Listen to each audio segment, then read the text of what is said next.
Please raise your hands if you can hear me.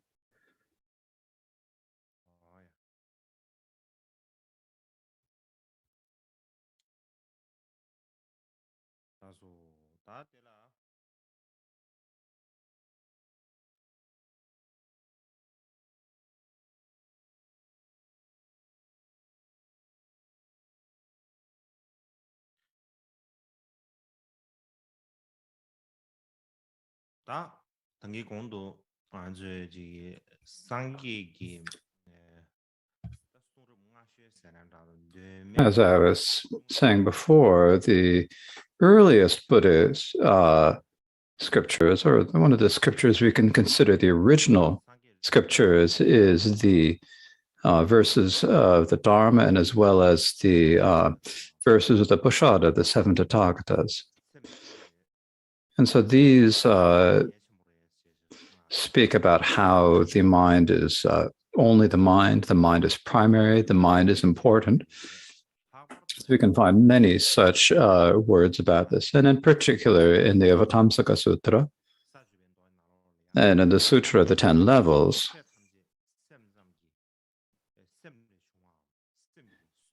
there are passages that clearly say that all phenomena are appearances of mind, that they're the nature of the mind, that they arise from the mind.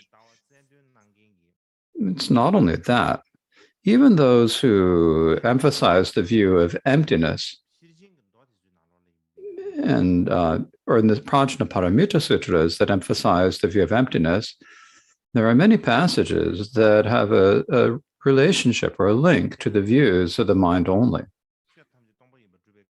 For example, when we're proving that all phenomena are emptiness, we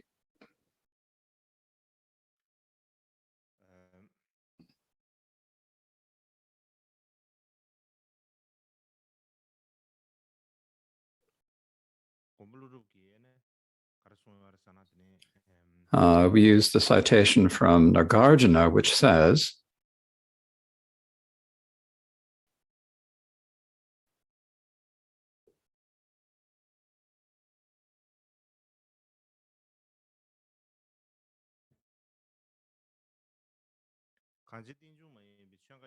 because there is no Dharma at all that is not interdependent, therefore there is no Dharma at all that is not emptiness. It's proving that because things are independent, they have no nature. Because of that, they are empty. So this is like a distinctive proof to Nagarjuna. But in the Prajnaparamita Sutras themselves, there is an even simpler way, you could say.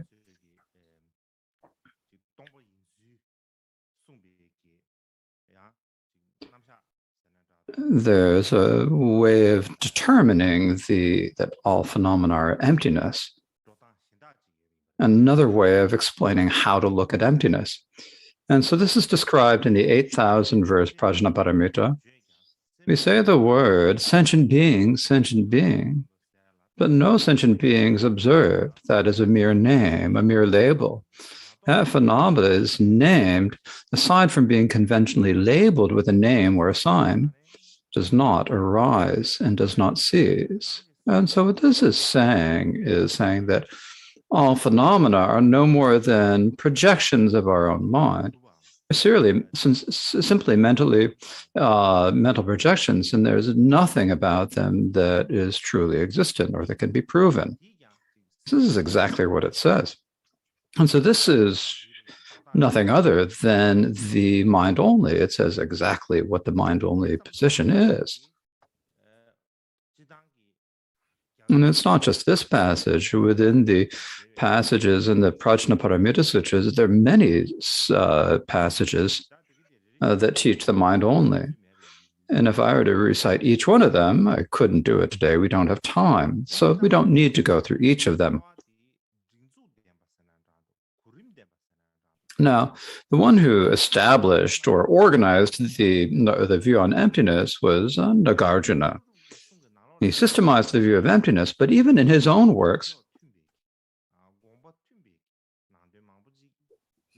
there are also many passages that are very similar to the mind-only view, or that fit with the mind-only view.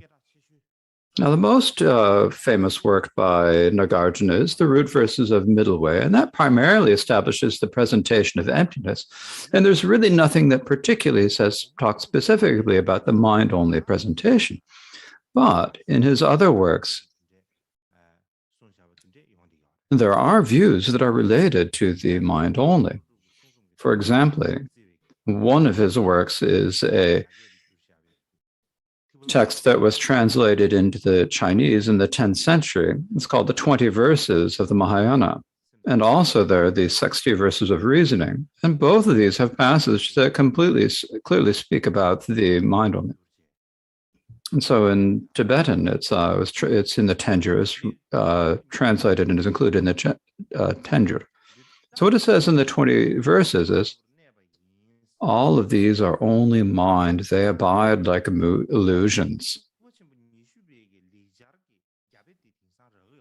And we do have the actual Sanskrit text of this. We have it, and what it says, and when it says all of these are only mind, the word for only mind is chittamatra. It says chittamatra. So chitta means mind. So it says mind. Chitra, it says very clearly the word mind only in the Sanskrit text itself. And in the 60 verses, there's another quote without relating these, they are all based on attachments to the word.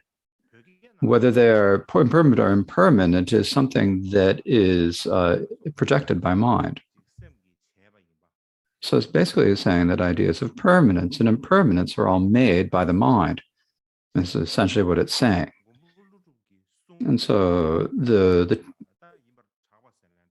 even those texts that are known to be or said to be written or that are considered texts by Nagarjuna, such as the 60 verses, have actual lines that actually teach mind-only views.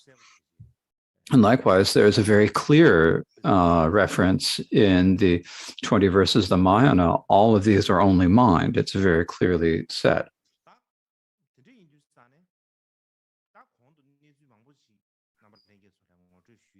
No, so I've presented many different pieces of evidence to all of you. So just to wrap it all up, that even before the mind-only school appeared, the Buddhist philosophy was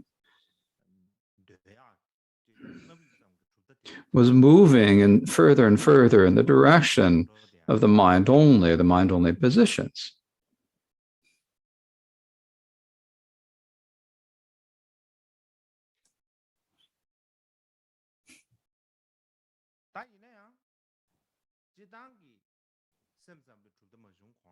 However, even before the mind only appeared, there was a tendency in the direction of saying awareness only or mind only. So everyone is going in that direction, but taking it as like the most particular tradition of the mind only. From one perspective, it is a Buddhist position. From the other perspective, it is looking at the history prior to the mind only, and we look at the period of the schools or the original Buddhism, or if you think about the time, the spread of Middle Way, you can see that the foundation of the Buddhist Dharma is that the mind is primary and that awareness is important. And so the mind only also continued this, and they took it as like the fundamental position, as like the central pillar of their school. And then in addition to that, they spoke about the relation between the mind and the ground consciousness. And they had added this a separate explanation. And then once that had happened, only then did like a fully developed, complete mind-only presentation arise. So that was later. Before that point, there was not such a fully developed and elaborate mind-only view. So that's the first set of condition for the arising of the mind only view. Now, to speak about the second condition that led to the arising of the mind only,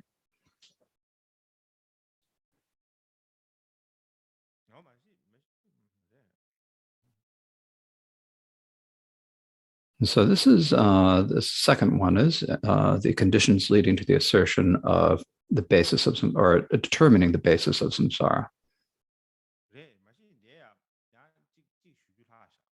There's one other thing I still have left to say. Within the mind-only view, we say that the mind is not only say that the mind is primary, but we also speak about the all-ground consciousness, the all-air ground consciousness. So there is this ground consciousness. It's a very important presentation of the mind only. Now, when we talk about the ground consciousness, this is a very subtle cognition. It moves at the kind of, it's a very subtle level of line. It's not a coarse or gross level of line. It's like a continually working or moving subtle condition. That's the sort of subtle cognition of the deep levels of mind. Now, so if you look at this position of the ground consciousness superficially, the basic position of the fundamental position of Buddhism is the assertion of selflessness. And it seems like this idea of the ground consciousness is like contradictory to that. It seems like we see it as if we're asserting it's a self. So,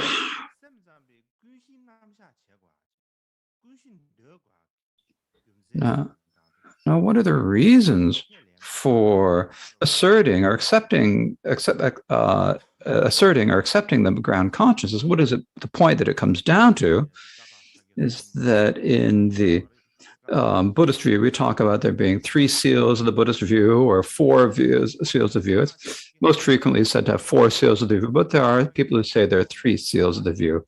In any case, one of the 4 seals of the view is that all phenomena are self, empty, and selfless.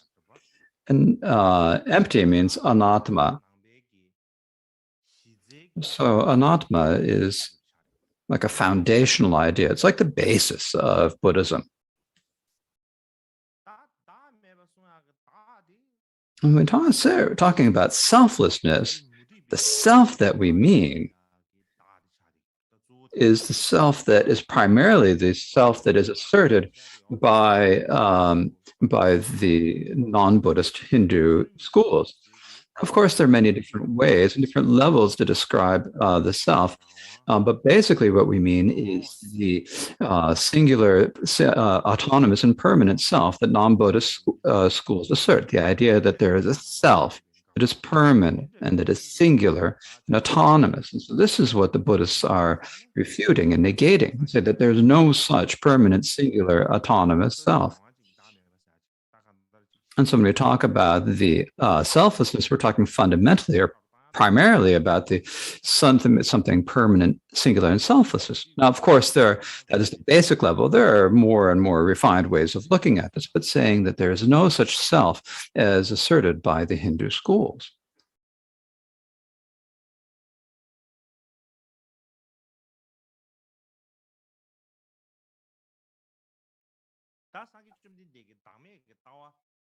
So when we talk about when the Buddha taught the views of selflessness at that time, and he was making a very important refutation of the traditional Indian religions. But there is also another important presentation of traditional Indian view of samsara, and he did accept this view of samsara. So on the one hand, you don't accept the self that the non-Buddhists assert, but on the other hand, you explain the samsara that the Hindus exert. You say that exists, and so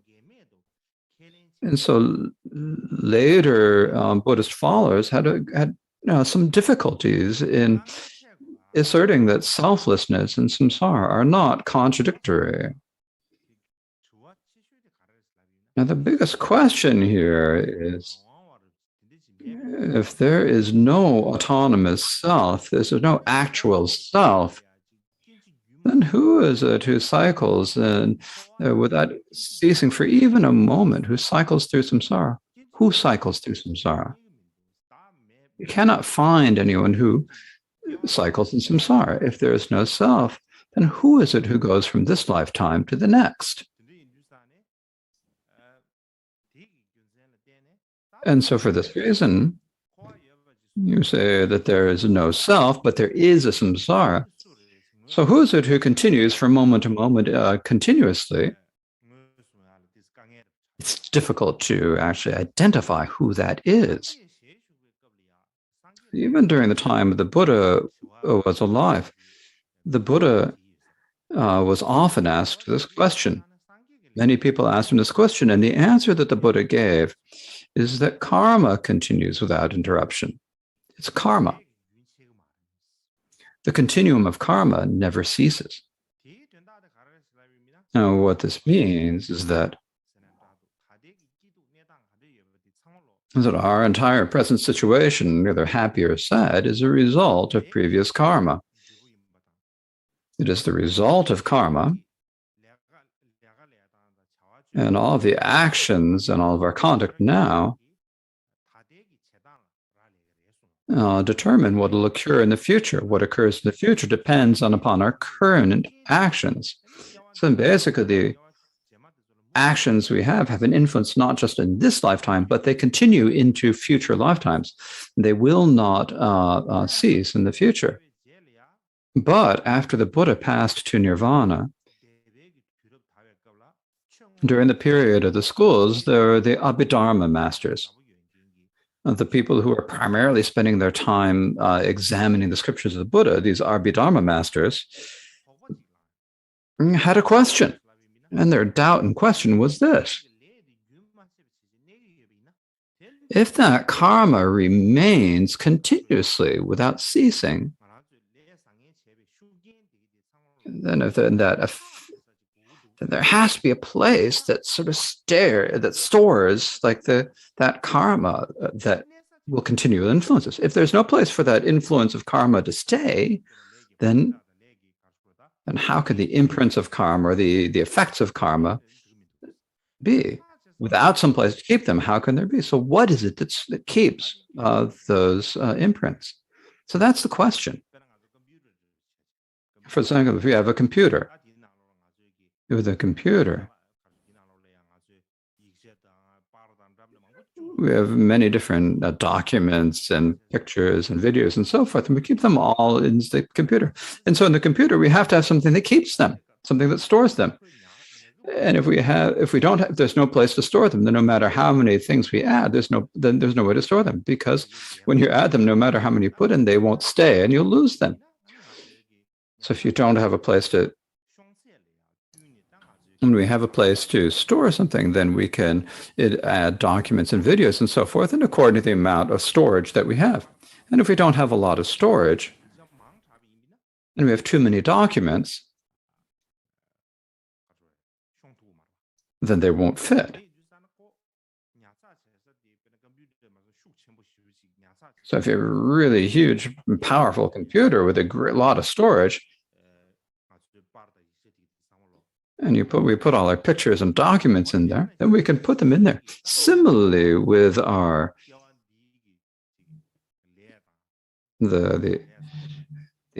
actions of this lifetime, the good and bad actions, our karma, as well as our imprints,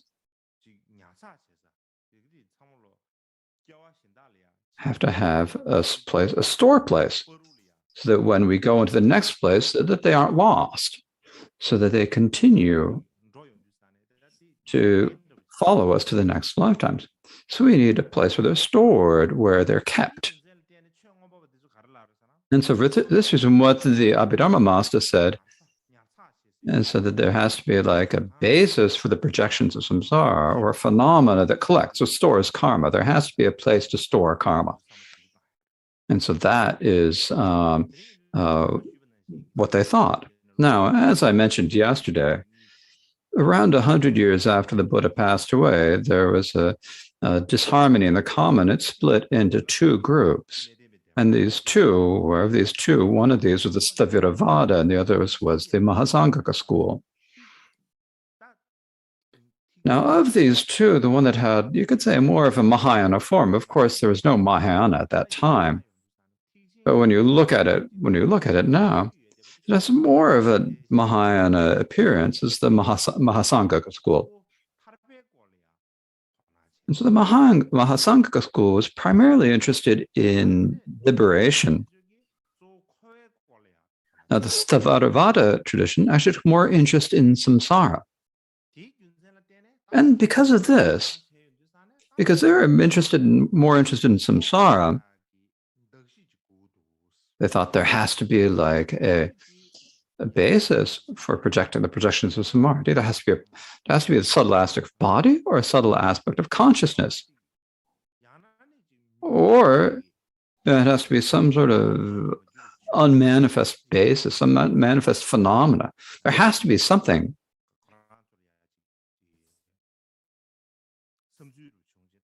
And so they had this idea, and they wrote many different presentations of what this basis for the projections of samsara would be.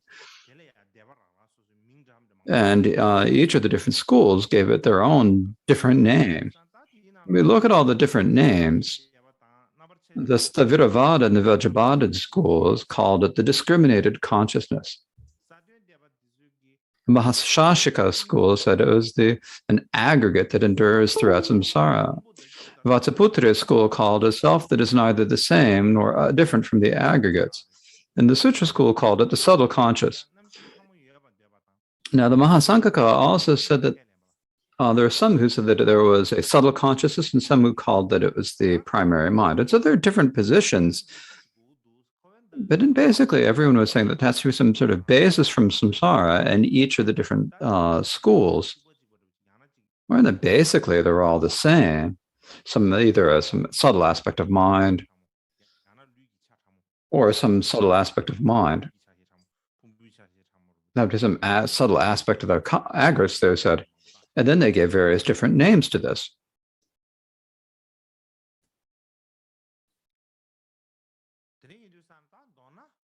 So basically, the Abhidharma master said there has to be something that actually carried the karma, something that could carry the karma. So what is karma? Well, it's not cognition and it's not matter, right? So karma is actually really strange. You can't say it's mind. You can't say it's a matter. It's kind of something that's like a non-concurrent formation. It's not one or the other.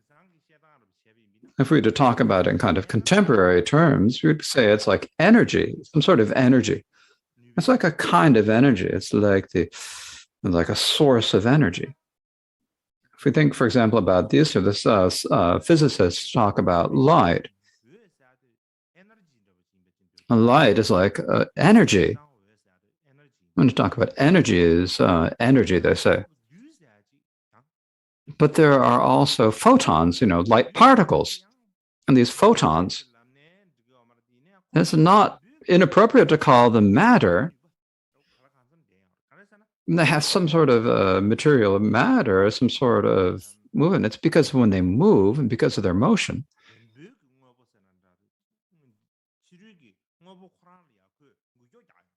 it's like it moves towards all the various different external things.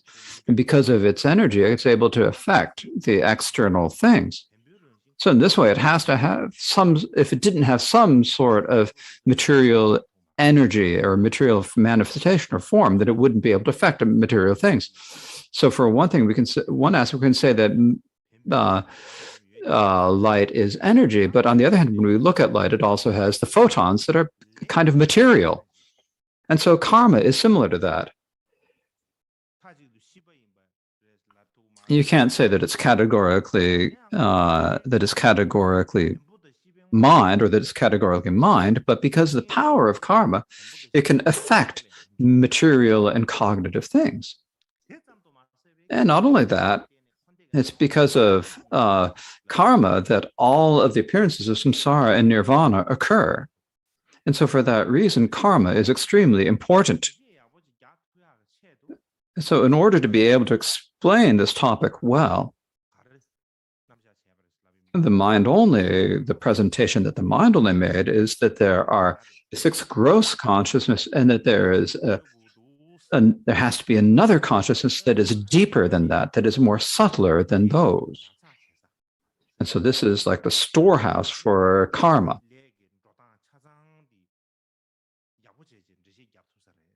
And then if you have a storehouse for karma, then you can give a good explanation of all of karma. And so this is a reason for needing to speak about the ground consciousness. Now, I will speak about the ground consciousness in more detail later. I don't need to speak about it today.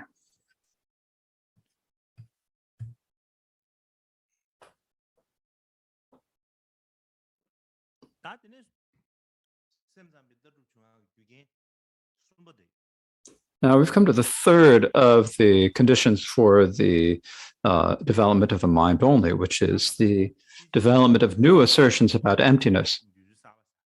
It's basically a new way of describing the emptiness talked about in the Prajnaparamita Sutras. Now, many people mainly think that since when we say mind only, they assert that mind exists. And because they assert the mind exists, then it's not at all the same as the view of emptiness taught in the Prajnaparamita Sutras in the middle way. It seems like it's the complete opposite, they say, that it's completely contradictory. So people do have this opinion. But this opinion is completely mistaken.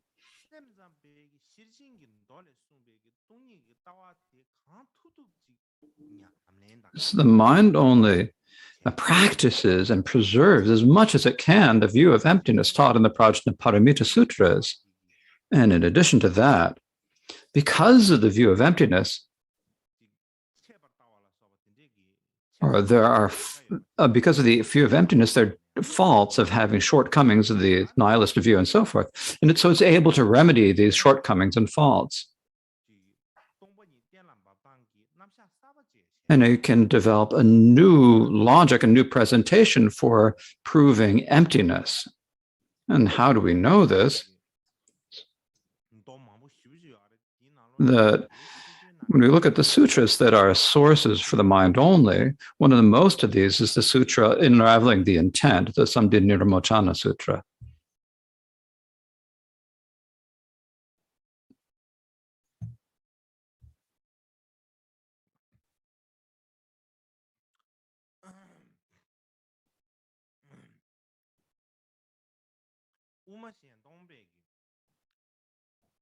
Now, the Shentong middle way also consider the sutra Unraveling the Intent to be extremely important. But if we think about it in terms of the mind only, the Unraveling the Intent is like the fundamental sutra of the mind only. And within this sutra, it talks about how to describe the three wheels of Dharma. And we look at the way it describes the three wheels of Dharma.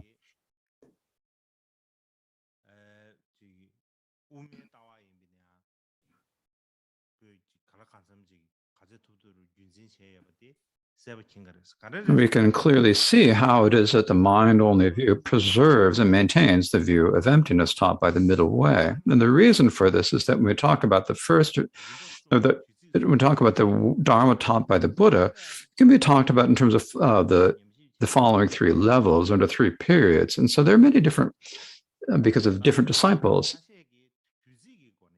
Now, so they're described in many different ways. Some people talk about it in terms of the period. The first, the Buddha taught the first wheel of Dharma. Then the second, he taught the second wheel of Dharma. Then he did it in terms of the third. So there are three wheels of Dharma in terms of the dates. One was earlier, one was in the middle, and one was late. Now, other people, some people say that it's in terms of the dates, earlier and later. Now, there are other people who say it's not in terms of the date. It's not certain that one was necessarily said earlier. There are some teachings of the second turning of the wheel that were taught before some of the first turning, and so forth. And so, in terms of the meaning has to be determined and the whether the wheel has to be determined on the meaning of the sutra. In any case, what it says in the Sutra Unraveling the Intent, it says is that these are teachings on the Four Noble Truths taught for the disciples, the vehicles of the listeners, and the Pratitya Buddhas. Now, the second wheel of Dharma was taught for Mahayana disciples. Now, how is it taught? It says what it says is there's a student of Kui Ji named a student of Tang Xuanzang. The way he explained it is that in the second wheel of Dharma, it teaches emptiness implicitly. And in the third wheel of Dharma, it teaches the emptiness explicitly. So this is the way he describes it. And this is a little bit different than how we explain it in the Tibetan tradition. In any case, in the second wheel of Dharma, with the Dharma taught for the purpose of Mahayana disciples, and the Dharma that is taught is teaching emptiness, saying that all phenomena are without an essence, unborn, unceasing, and primordially in the state of peace, and naturally in the state of nirvana. And what it says in the third wheel is it's that's taught for the disciples of all the dharmas. And what it teaches is that it's the same as in the second one, that all phenomena are without an essence, unborn, unceasing, primordially in the state of peace, and naturally in the state of nirvana. That's the same. So within the first two, but it teaches them explicitly. So in terms of the mind-only presentation, the first two wheels of Dharma do not teach the entire presentation, the entire definitive meaning, but the third wheels of does. Now, when we compare the second and the third wheel of Dharma, we talked about the view of emptiness and the presentation of the three natures and the three lacks of nature that are taught in the third wheel, then they say that they're the same, that they're all the same. They're both based on the quote, all phenomena are without an essence, unborn, unceasing, primordial in the state of peace, and naturally in the state of nirvana. They both cite the same scripture, but what is different, what they say in the Chinese tradition, if you're only that, and what they're teaching is the same. They're teaching emptiness, but in the middle turning of the wheel of Dharma, the second turning,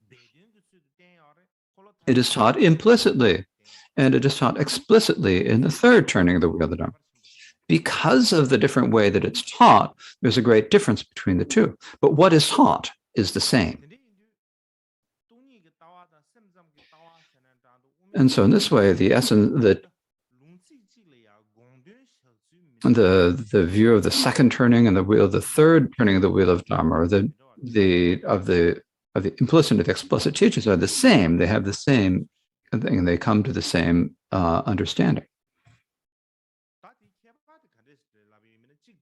And the scholars who say this are saying that the difference is that some are saying that they are teaching it as some are say they are taught implicitly and some are taught explicitly. And so I explained how some are taught implicitly and some are taught explicitly later.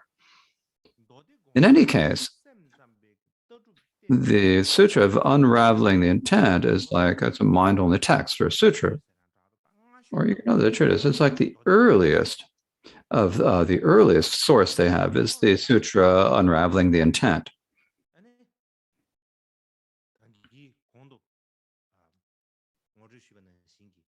Now, what this talks about is, as I mentioned before, is that that phenomena without an essence and born unceases, and saying that these are taught in the same in both the second and the third wheels of emptiness. So they're teaching that because it teaches the same thing, it is the mind-only view is a view that also preserves and maintains and teaches the view of emptiness. The way it teaches is different, but it is a view that asserts emptiness, and this is very clearly taught.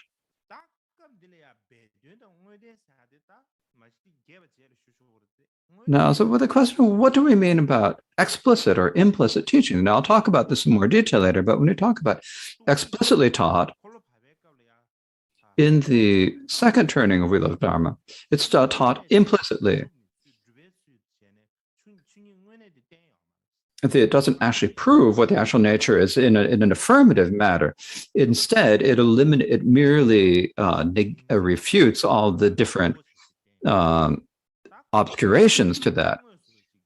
And it's therefore taught implicitly. But when the third wheel of the Dharma actually directly speaks about emptiness, then it actually talks about emptiness in a way of proving what it is. And so this is what it seems to. Now, I will speak about this in detail later. And so for this one, for the Yogacaras, they consider the presentation of the three characteristics and the three lacks of essence it's extremely important. So as I said before, they consider the ground conscious to be extremely important. So in the same way, they consider the presentation of the three characteristics and three lacks of nature to be the same importance as the presentation of the all ground. So the presentation of the three characteristics and the three lacks of essence is primarily a new way, a different way of explaining the view of emptiness that is taught in the Prajnaparamita Sutras. So how do we know this? So next I'll give you some citations from different treatises. So I'll give if we look at these citations from the sutras, then we can clearly understand it.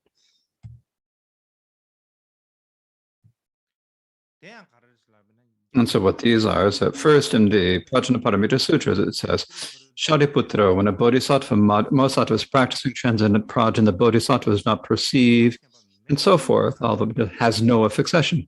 There's a very, very long citation here, and I haven't given the entire one. It's a very long citation, and in this long passage, there is a commentary on the Mahasangraya it is cited in Vasubandu's commentary on the Mahasagrambha, and it's also in a commentary on the Mahasangraya by Mahasvabhava. And it's also in Asanga's Compendium of Bhaidhamma. And so when they say they describe it into two different sections. They take this long passage and so they divide it up into 10 different sections. And when explaining these 10 different sections, they explain them in terms of the three characteristics. Likewise, there is a commentary on the 400 verses by Dharmarakshita that is preserved in Chinese. We don't have it in Tibetan.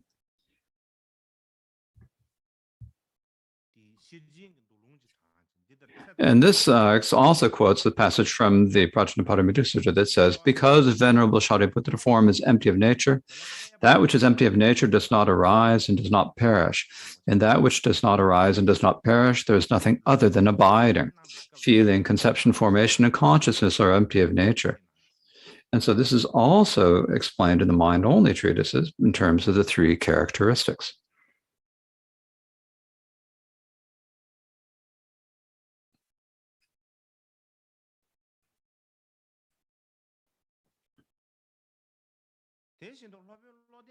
Likewise, there's also a commentary on the differentiating the middle from extremes by Master Sthiramati. So the differentiating middle from extremes is accepted as a mind-only text. Now, we, in the Shentong Middle Way School,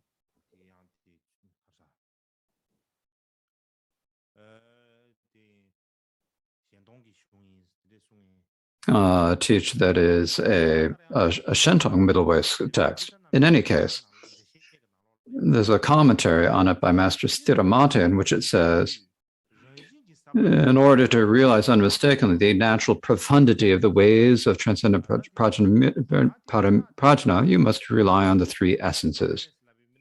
Now, the meaning for this is that the reason for teaching the three characteristics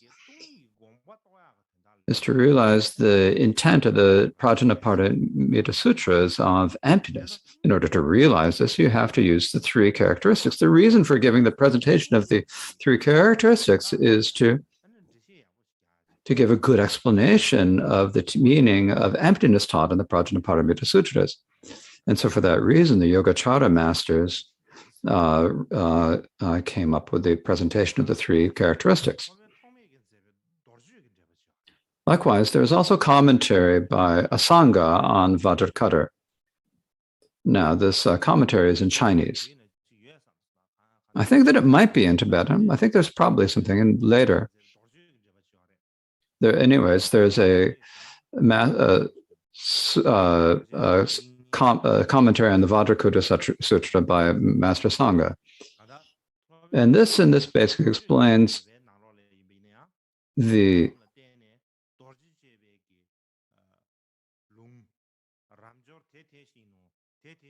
it explains by way of the three characteristics a passage of the Vajrakutta that says, Subhuti, it is so, any being who is not afraid, not scared, and who does not get scared by this explanation of the sutra has the greatest wonder. And so Asanga explains this in terms of the three characteristics.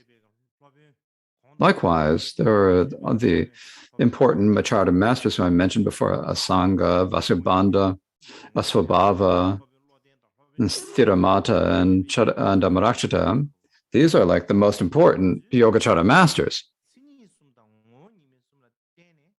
And it's because of their presentation of the three natures and the three lacks of nature that they came to the meaning of the Prajnaparamita Sutras. And they didn't, it's not just once.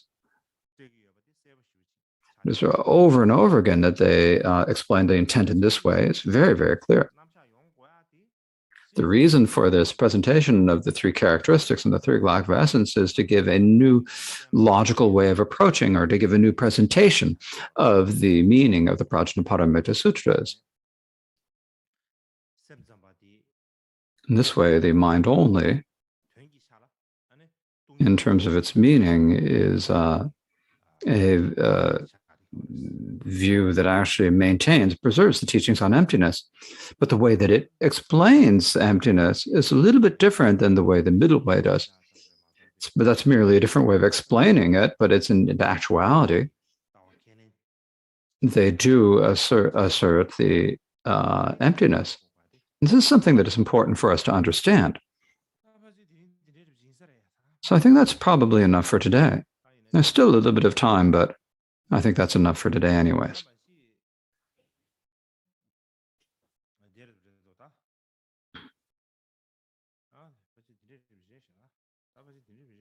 Okay, I think that's probably enough for today. So now,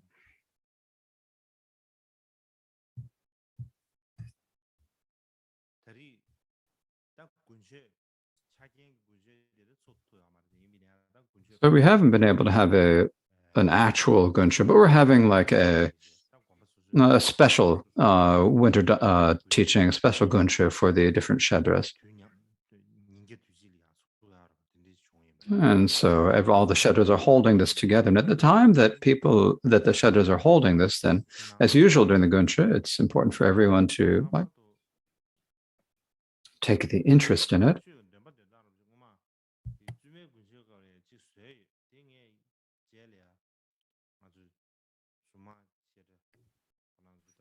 And actually, I developed a way of doing, during the nuns' Gunsha winter teachings, I did a sequence of teachings and texts to recite and so forth for the Gunsha that I developed during the nuns, and then I'm also passed this on via the Surmang Shedra, the organizers, to all the others, so that like a form for us to recite our prayers. And I think we should kind of like settle and determine what it is. Otherwise, if we have, every time we get a new MC, we have a different way of reciting this, then that's not so nice. So I think that the way that we recite the texts, now the actual texts that we recite to the Gunsha are actually decided before. We've published a book about this, but the way that we recite it, we haven't actually settled the practice of how to recite them. And we did determine this during the nuns' winter teachings. And so later, I will introduce this to you later. And so in the future, if we continue to follow this way of reciting together, then in the future, when we come together, then we all recite them together, then everything will be good and will work out well. In any case, even though the small things that we do, we should not consider them unimportant. If the small aspects of our work go well, then the large aspects will also turn out well. If we don't pay any attention to the minor aspects, then gradually the major things will also be lost, and we will not be able to maintain it, and it will not turn out well. So this is something I'd just like to keep you all to keep in mind. So next we will have the prayers.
Recording stopped.